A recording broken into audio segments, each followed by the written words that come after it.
The next topic is order of reaction. Order of reaction क्या होता है? तो अभी मैंने आपको रेट लॉ या रेट एक्सप्रेशन में बताया था रेट लॉ को कैसे रिप्रेजेंट करते हैं, रिएक्टेंट की कॉन्सेंट्रेशन और उसके जो नंबर ऑफ मोल्स होते हैं उनमें मीन्स जो उसके कोफिशिएंट होते हैं उसको अपन पावर में डाल देते हैं। अब उससे आगे अपने को चलना है ऑर्डर ऑफ रिएक्शन पे। तो ऑर्डर ऑफ रिएक्शन कैसे बताओगे? Sum of power which are raised on the concentration terms in a rate law और रेट इक्वेशन।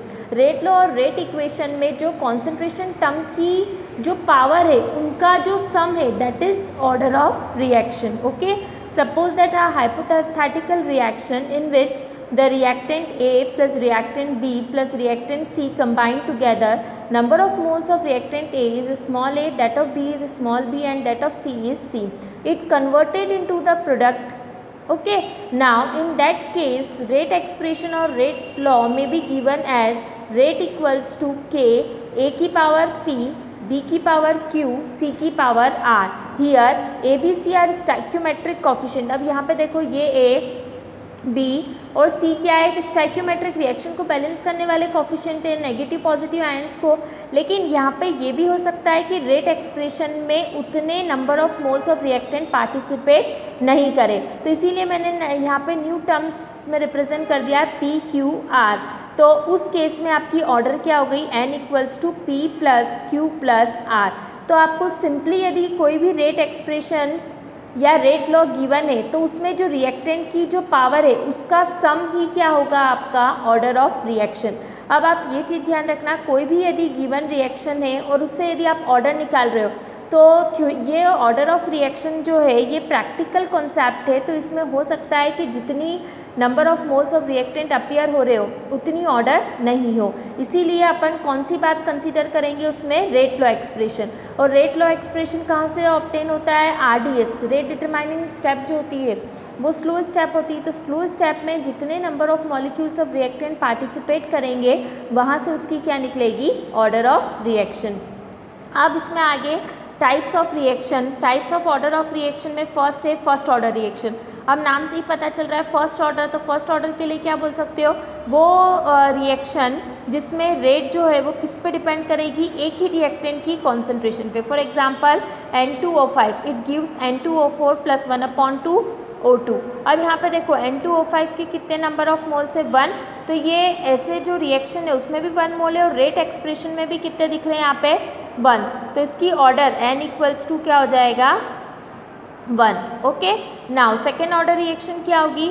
ऐसी रिएक्शन जो किसकी कॉन्सेंट्रेशन पे डिपेंड करेगी? रिएक्टेंट के कॉन्सेंट्रेशन पे डिपेंड करेगी, लेकिन रिएक्टेंट के कितने नंबर? तो 2।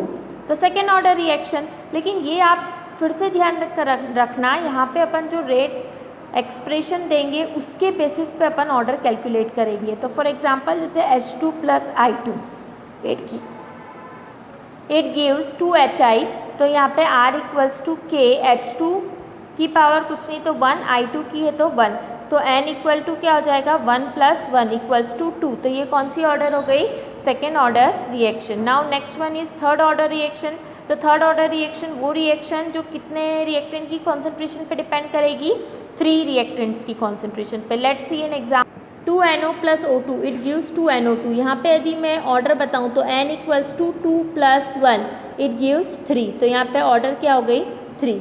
सबसे पहले ऑर्डर बताने के पहले आपको यहाँ पे रेट एक्सप्रेशन भी दे दो, तो R equals to K NO की पावर 2 क्योंकि नंबर ऑफ मोल्स उसके 2 है, O2 की पावर 1, तो 2 प्लस 1 ऑर्डर क्या हो गई यहाँ पे? 3। ओके, अब नेक्स्ट है स्यूडो फर्स्ट ऑर्डर रिएक्शन। इसमें क्या होता है? बहुत सारी रिएक्शन ऐसी होती है जो दिखने में तो सेकेंड ऑर्डर होती है बट एक्चुअली वो जो है वो फर्स्ट ऑर्डर होती है, तो उस रिएक्शन को बोलेंगे pseudo first order reaction. Let's discuss the theory.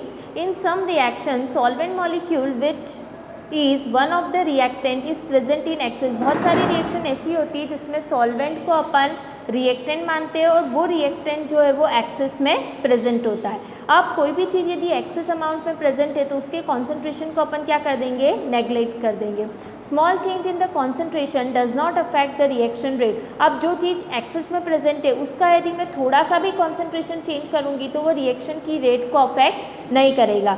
For example hydrolysis of ethyl acetate in acetic medium, यदि एसिटिक मीडियम में इथाइल एसीटेट है CH3COO2H5, इसका यदि हाइड्रोलिसिस कर रहे हैं तो एक तरफ आपका बन रहा है अल्कोहल और एक तरफ आपका बन रहा है एसिड। अब इस रिएक्शन में वाटर का जो कॉन्सेंट्रेशन है वो इतना एक्सेस है कि यदि मैं वाटर का अमाउंट चेंज भी कर दूँ तो ये रिएक्शन की रेट को अफेक्ट नहीं करेगा। तो इन ऑल अपन क्या बोल सकते हैं, rate of reaction equals to K, और वो किसकी कॉन्सेंट्रेशन पे डिपेंड कर रहा है, इथाइल एसीटेट की।